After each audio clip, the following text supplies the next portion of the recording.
Claire Bennett thought she'd found love, but a single lie shattered her world.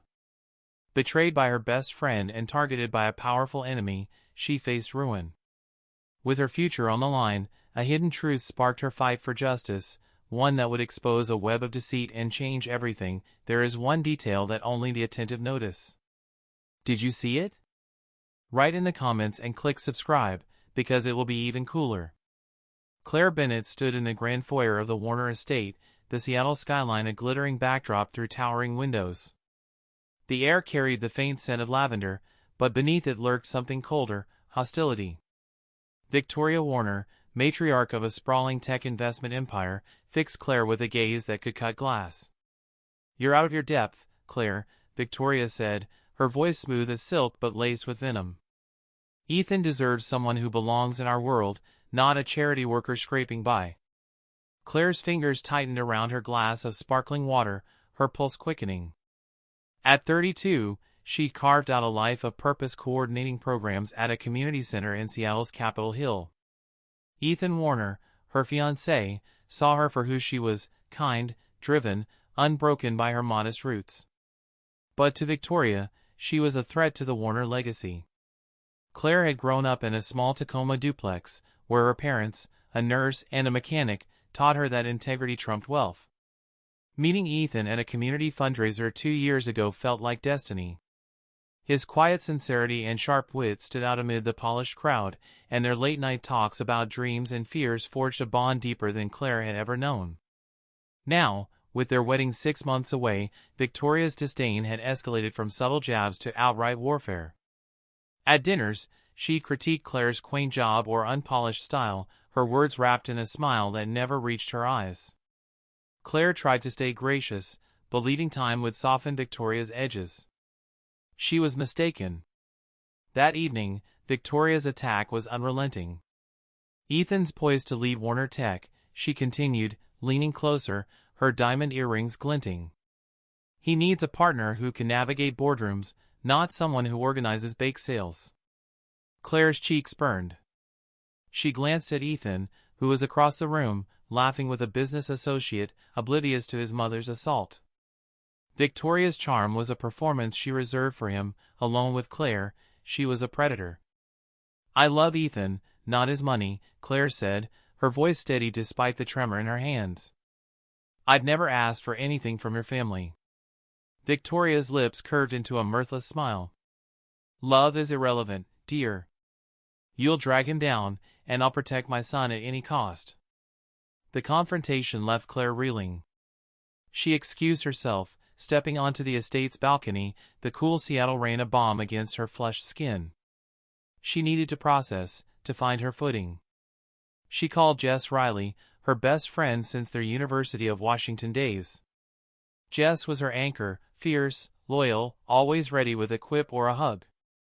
They met at a bustling cafe near Pike Place Market, the scent of fresh coffee grounding Claire as she poured out her fears. "Victoria's trying to break us, Jess," she said, her voice cracking. "She thinks I'm a gold digger, and nothing I do changes her mind."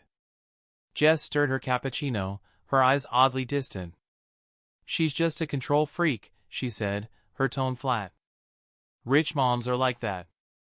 Maybe just keep your head down." Claire frowned, stung by the dismissal. Jess was usually the first to rally behind her. "You think I'm overreacting?" she asked, a knot forming in her chest. Jess shrugged, avoiding her gaze. "I mean, she hasn't done anything drastic, right? Give it time." The words felt hollow, a betrayal Claire couldn't yet name. Over the next month, Victoria's campaign intensified. She hosted family events where she'd needle Claire with questions about her limited network or humble background, each barb cloaked in politeness. Ethan, buried in work, didn't see the pattern. When Claire hinted at Victoria's hostility, he brushed it off. "Mom's intense, but she means well," he said, kissing her forehead. "She'll warm up." Claire wanted to believe him, but doubt crept in. Meanwhile, Jess grew distant, her texts sporadic, her calls unanswered. Claire attributed it to Jess's job hunt, but the silence gnawed at her, leaving her isolated as Victoria's pressure mounted. The breaking point came at a Warner Tech gala, a glittering affair at the estate. Claire arrived in a simple emerald dress, feeling like an outsider among the elite. Ethan had insisted she attend to show Mom were solid, but Claire's nerves were raw. As she navigated the crowd, she overheard Victoria speaking to a group of investors. Ethan's fiancée is sweet, but naive, she said, her voice dripping with pity. She's not equipped for our world. Humiliated, Claire slipped into the garden, the damp air soothing her burning cheeks. That's when Jess appeared, her face pale, her hands twisting nervously. "Claire, we need to talk," she said, her voice low. "It's serious." Claire's heart sank. "What's wrong?" Jess hesitated, then delivered the lie that would shatter everything. "I saw you with another guy, Claire. Downtown, at a bar. You were too close." Claire's world tilted. "Jess, that's a lie." "I'd never," Jess cut her off, her eyes darting away. "I told Ethan. He had to know." Before Claire could protest, Ethan stormed out, his face a mask of pain. "Is it true, Claire?" he demanded, his voice raw.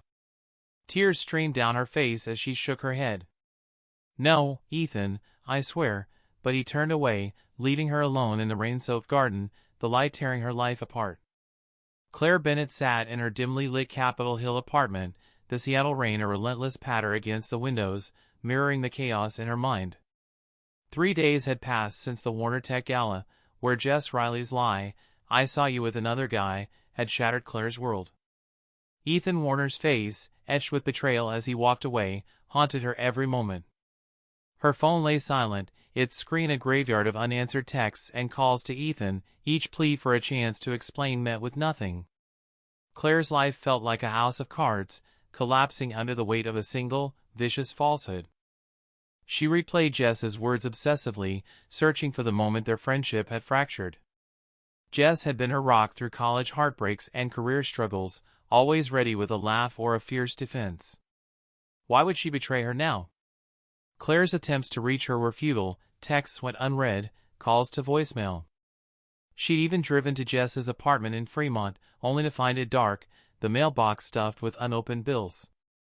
It was as if Jess had erased herself from Claire's life, leaving only devastation behind.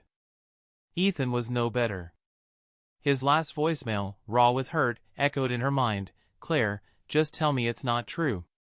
She tried, her voice breaking as she swore her innocence, but the silence that followed was a wound that wouldn't heal. Claire's work at the community center suffered, she missed deadlines, zoned out during meetings, her usual spark buried under despair. She felt like a stranger in her own skin, her confidence eroded by Victoria Warner's relentless campaign and Jess's inexplicable betrayal. Desperate for clarity, she reached out to Mia Torres, a lawyer friend who volunteered at the center.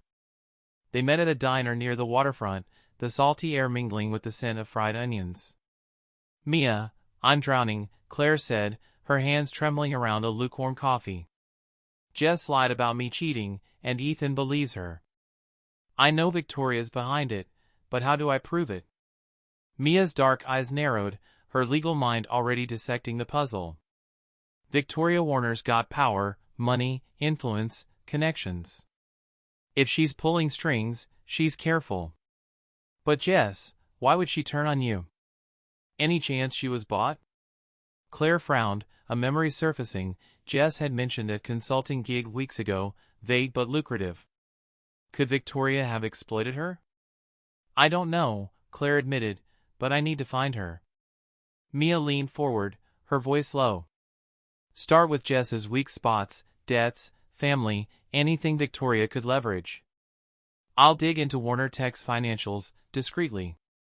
If Victoria's paying people off, there's a trail." Claire nodded, a flicker of hope piercing her fog. That night, she scoured her apartment for clues, sifting through old texts and photos with Jess. She found a picture from a bar near Pike Place, taken 6 weeks ago. Jess's smile was strained, her eyes dart unrestrictedly toward a man in the background, his face half hidden by a cap. Claire's pulse quickened. Had someone been watching them? She sent the photo to Mia, who promised to check it against databases her firm used. It was a slim lead, but it was something. The next morning, Claire's phone buzzed with a text from an unknown number, "Meet me at Fremont Troll, midnight." I know about Jess. Her breath caught. The Fremont Troll, a massive concrete sculpture under a bridge, was eerie at night, its shadowed bulk a magnet for secrets. Was this a trap? She forwarded the message to Mia, who urged caution but agreed to monitor Claire's location via a tracking app. Fear battled curiosity, someone knew something, and Claire couldn't ignore it. At midnight, the troll loomed in the mist, its single eye glinting under streetlights. Claire scanned the darkness, her heart pounding. A figure emerged, a woman, late 30s, with nervous eyes and a hooded jacket. "You're Claire?" she whispered, glancing over her shoulder. Claire nodded, wary. "Who are you?" The woman's voice was barely audible. "I was Victoria's assistant. She paid Jess $50,000 to lie about you. There's proof, a recording. But you need to act fast. Victoria's planning worse." Claire's mind reeled. "What proof? Where?" The woman slipped a flash drive into Claire's hand. "It's encrypted. Get it to someone you trust. I'm out after this." Before Claire could ask more, the woman vanished into the fog. Claire's hand shook as she pocketed the drive. Driving home, she noticed headlights tailing her, too close for comfort. She wove through side streets, her pulse racing, until the car peeled away. Panic clung to her. Had Victoria's people seen the exchange? She called Mia, who arranged to meet at a secure office to decrypt the files. Back at her apartment, Claire locked the door, the flash drive a heavy weight in her hand. Whatever it held could expose Victoria, or tighten the noose around Claire's neck. Claire Bennett's apartment was a fortress of shadows, the Seattle rain a relentless echo of the chaos consuming her life. The flash drive from the whistleblower, now stolen from her ransacked desk, had been her lifeline, but Mia's cloud backup of its encrypted files offered a flicker of hope.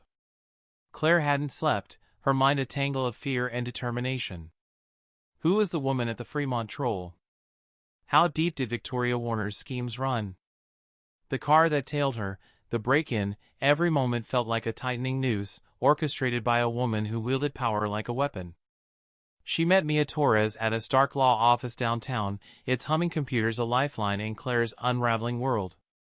Mia's colleague, Sam, a tech specialist with a knack for cracking code, had decrypted the flash drive's 3 audio files. Claire paced, her nerves frayed. If Victoria paid Jess $50,000, this isn't just about me and Ethan, she said, her voice tight. She's hiding something bigger. Mia nodded, her eyes on Sam's laptop. Warner Tech's got city contracts. If Victoria's bribing people, it's to lock in influence, maybe even Ethan's future. Sam's face was grim as he hit play. "You're not gonna like this." Victoria's voice filled the room, cold and calculated. "Jessica, $50,000 clears your debts. Say Claire cheated, and Ethan's free. Don't test me." Jess's voice, hesitant but clear, replied, "Okay. Just keep it quiet." Claire's stomach twisted, the betrayal now a wound laid bare. The second file was a dagger. Victoria spoke to an unknown man, "Claire's digging.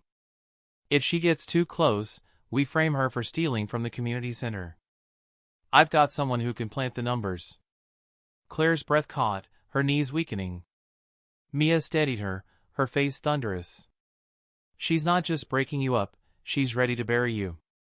The third file was garbled, cut off mid-sentence, but mentioned a deal with council members to secure Ethan's path.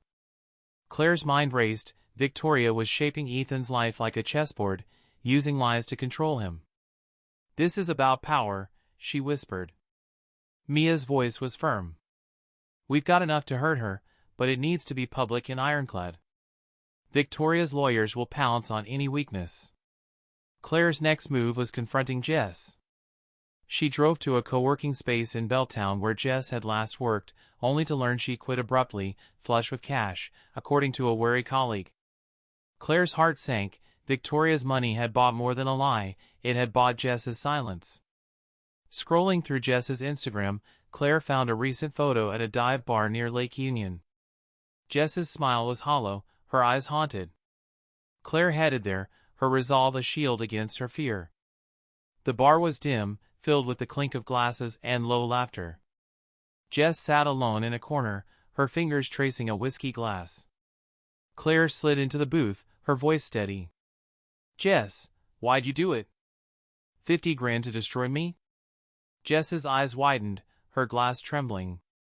"Claire, I can't, you don't understand." She tried to leave, but Claire blocked her. "You were my best friend. Tell me the truth." Jess's face crumpled, tears spilling.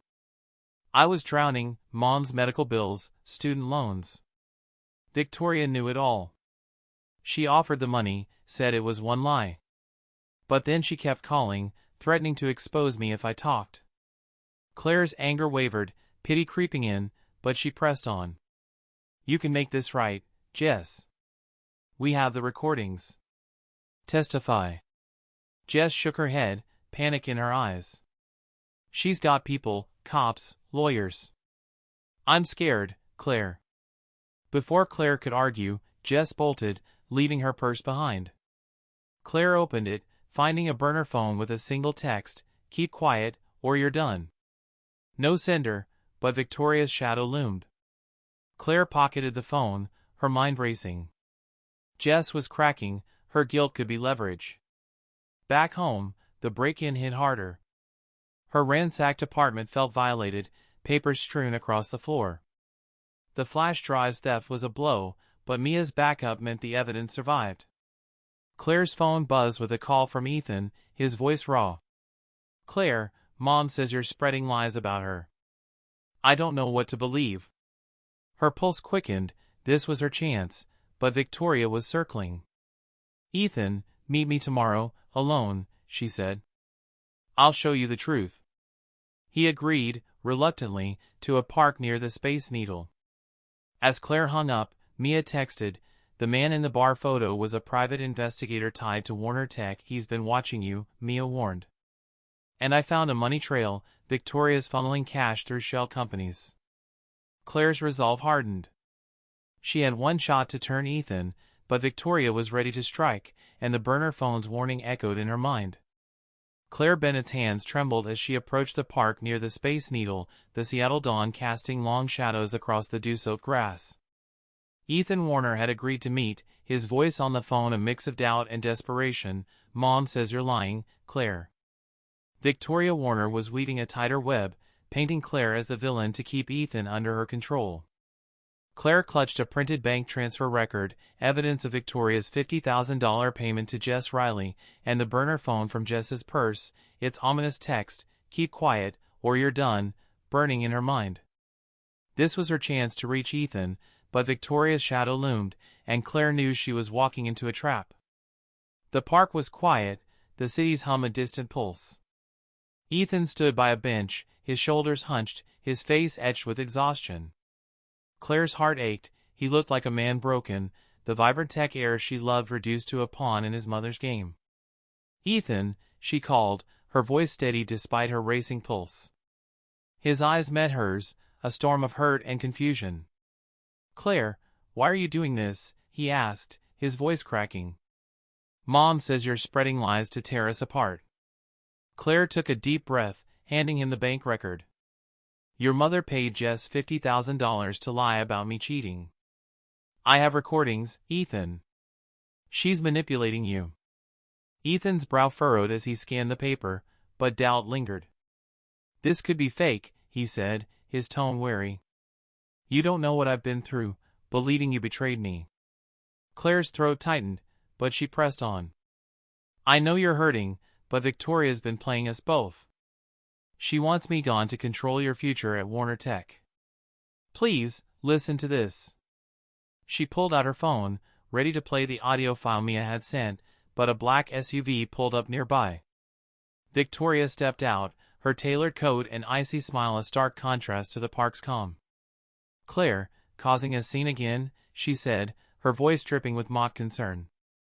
Ethan, this is why we need distance from her drama. Claire's pulse surged. Victoria had orchestrated this ambush. I'm not the liar here, Claire shot back. You bribed Jess to ruin me. We have proof. Victoria's smile flickered, but she recovered quickly. Proof? Fabrications, dear. Ethan, let's go. She's desperate. That evening, Tom called with a breakthrough. I cracked the drive. The ledger shows Nathan's been laundering money for a client tied to organized crime. Your project was a cover to funnel cash. Lila's bank statements corroborate it. Evelyn's blood ran cold. Organized crime? The anonymous threat suddenly felt far more sinister. Send me the files, she said. And watch your back. As the files arrived, Evelyn's doorbell rang. Expecting Sarah, she opened it to find Nathan, his eyes bloodshot, his suit rumpled. Evelyn, we need to talk, he said, his voice low. You're making a mistake, digging into things you don't understand. Come back to me. We can fix this, for Ava. His words dripped with manipulation, but Evelyn saw through him. You framed me, Nathan, she said, her voice ice. And I'm going to prove it. Nathan's face twisted. You're pathetic, Evelyn. You think you can take me down? You're nothing without me. He stepped closer, his presence menacing, but Evelyn held her ground. Get out, she said, her hand on her phone, ready to call 911. Nathan sneered but backed off, vanishing into the night. Evelyn's heart pounded, but she felt a surge of strength. He was scared, she was getting close. Alone, Evelyn reviewed Tom's files. The ledger was a bombshell, names, dates, and transactions linking Nathan to a criminal network. Combined with Lila's statements and the USB, it was enough to go to the authorities. But a new fear gnawed at her. If Nathan's clients were as dangerous as Lila claimed, exposing him could put her and Ava at risk. The man in the gray coat, the threatening text, were they connected? Evelyn met Rachel at her sleek downtown office, laying out the evidence. This is explosive, Rachel said, her eyes wide. We can file a civil suit against Nathan and Lila for defamation and sabotage, and I'll coordinate with the DA for a criminal probe. But you need to stay safe. If Nathan's desperate, he could lash out. Evelyn nodded, her mind racing. She was trusting Lila, leaning on Tom, and banking on Rachel, all while Nathan's shadow loomed larger. As she left Rachel's office, Evelyn spotted the man in the gray coat across the street, his eyes locked on her. This time, she snapped a photo, sending it to Tom. Find out who he is, she texted.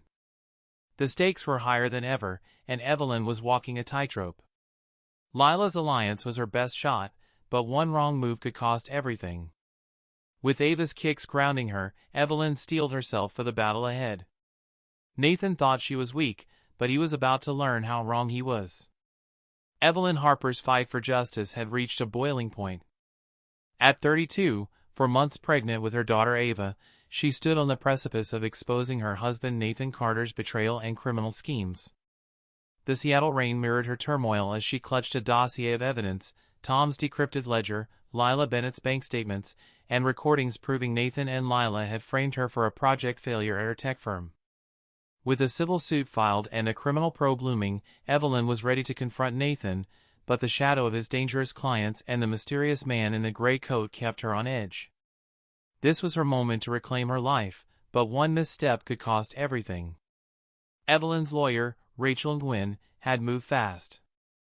The evidence, Nathan's money laundering ledger, Lila's corroborating documents, and the USB recordings, had convinced the DA to open an investigation into Nathan's ties to a criminal network. Rachel filed a defamation and wrongful termination suit against Nathan and Lila, with Lila agreeing to testify in exchange for leniency.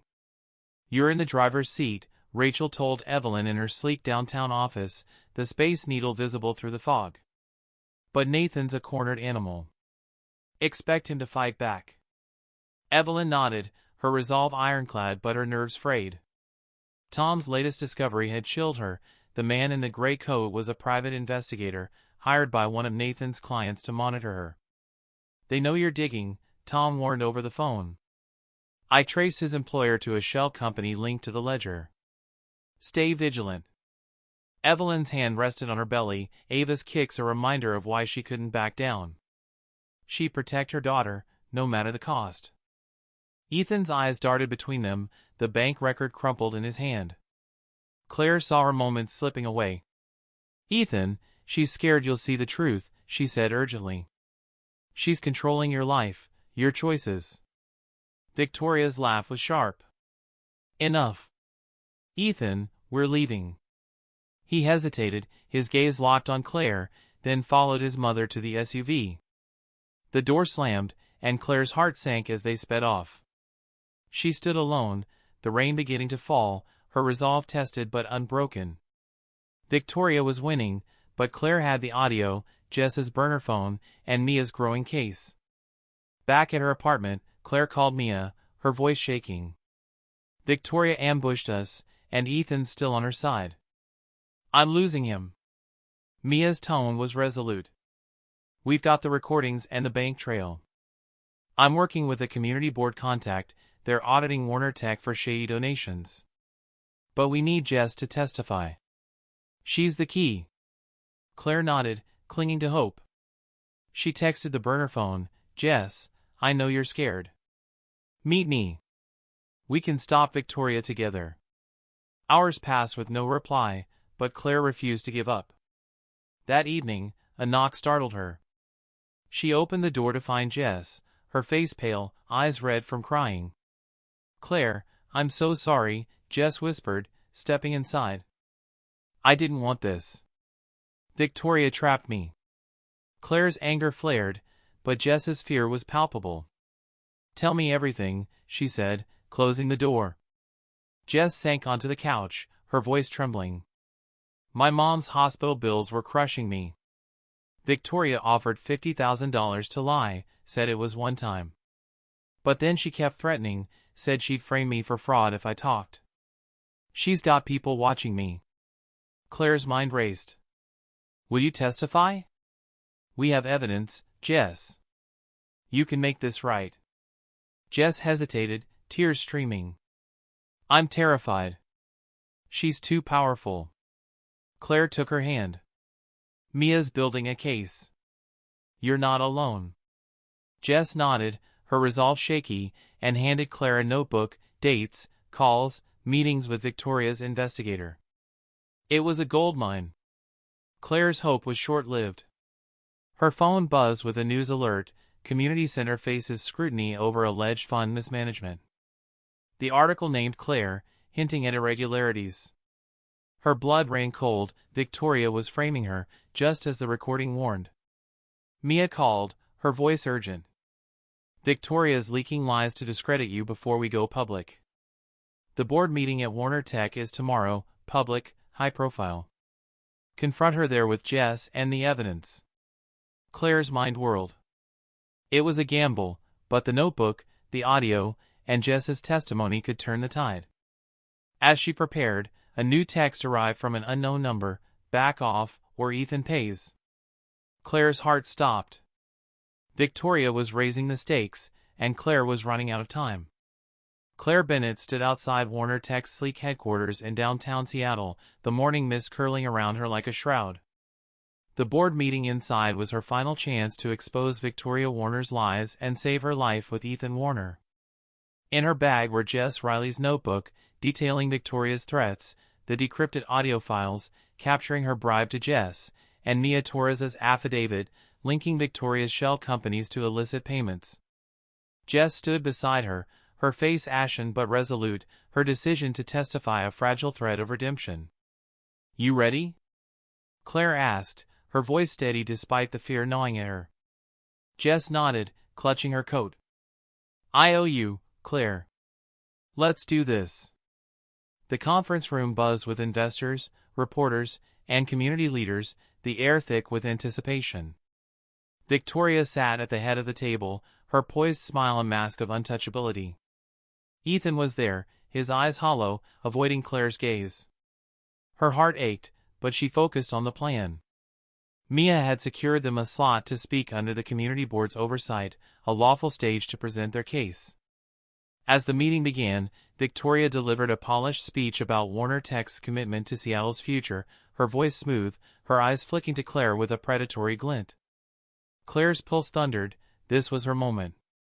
When the floor opened for public comments, Claire stood, her voice ringing clear. "I'm Claire Bennett, coordinator at the Capitol Hill Community Center. Victoria Warner has accused me of fraud to silence me, but she's the one deceiving this city." Murmurs rippled through the room. Victoria's smile tightened. "This is not the venue for personal vendettas," she said, her tone sharp.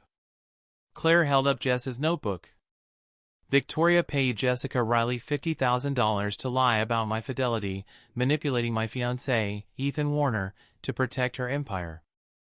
We have audio and financial records." She nodded to Mia, who played the recording. Victoria's voice, cold and commanding, "Say Claire cheated, and Ethan's free." The room fell silent, the truth a thunderclap. Gasps erupted. Ethan's face paled, his eyes locking onto his mother. Jess stepped forward, her voice trembling but firm. "It's true. I lied for the money. Victoria exploited my debts, threatened to ruin me if I spoke. I'm sorry, Claire, Ethan." The room erupted in chaos, reporters scribbling, cameras flashing. Claire handed the affidavit to the board chair, detailing Victoria's shell companies. "This isn't just about me," she said. "Victoria's misused funds meant for our community, betraying Seattle's trust." Ethan stood, his voice raw. "Mom, is this true?" Victoria's composure cracked, her eyes darting for an escape. "I was protecting you, Ethan," she stammered. "Claire's not our kind." Ethan shook his head, anguish etched deep. "You nearly destroyed us." The board chair called for order, announcing an immediate investigation into Warner Tech's finances. Security escorted Victoria out, her face a mask of defeat, her empire crumbling under the weight of truth. Claire's legs trembled, but she stood tall, Ethan's gaze meeting hers, filled with regret and love. He crossed the room, his voice breaking. "Claire, I'm so sorry. I should have believed you." Tears welled in her eyes as she nodded. "We're here now," she whispered, her heart mending in his embrace. In the weeks that followed, Victoria's world unraveled. The community board's audit exposed her fraudulent donations, leading to criminal charges. She faced public disgrace, her influence shattered, a lawful reckoning for her hubris. Jess, granted immunity for her testimony, began rebuilding her life, her tearful apology to Claire a step toward healing, though trust remained a distant hope. Ethan stepped back from Warner Tech, focusing on recovery and supporting Claire's community work. They rebuilt their love, scarred but stronger, their wedding plans renewed with quiet hope. Claire stood at the community center one evening, watching kids paint murals, Ethan's hand in hers. The pain of betrayal, Jess's duplicity, Victoria's cruelty, lingered like a bruise, but Claire had emerged whole. She fought not for revenge, but for truth, using evidence, allies, and courage to dismantle a web of lies. "We made it," she said softly, squeezing Ethan's hand. He smiled, his eyes bright. "Because you never gave up." The fight had been brutal, but Claire's lawful stand had won, not just for her, but for everyone Victoria had tried to control. Love, she realized, was more than passion, it was the strength to stand for what's right, no matter the cost.